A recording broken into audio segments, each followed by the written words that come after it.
Hello everyone, সবাইকে জানায় 2025 সালের হ্যাপি নিউ ইয়ার। নতুন বছরের প্রতিটা দিন হোক রঙিন। বিগত বছরের ভুলগুলো শুধরে কাজে লাগাতে চাই। 2025 সালের প্রতিটা দিন যা হওয়ার হয়েছে, এবার থেকে প্রাণপণে করব চেষ্টা।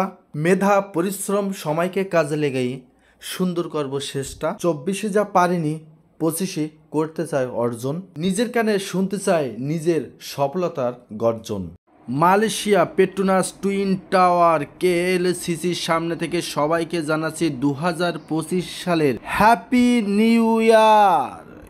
নতুন বছরের সময় 365 দিন আনন্দময় সুন্দরভাবে কাটুক এই কামনা করি। মালয়েশিয়া KLCC 31st নাইটে কি পরিমাণ লাখো লাখো মানুষ ভিড়। তো আর নাই কথা, আপনারা দেখতে থাকুন ভিডিওতে। তো অবশ্যই আমার ভিডিওটা লাইক কমেন্ট শেয়ার করবেন আর সাবস্ক্রাইব করে আমার পাশে থাকবেন। সবাইকে অসংখ্য ধন্যবাদ।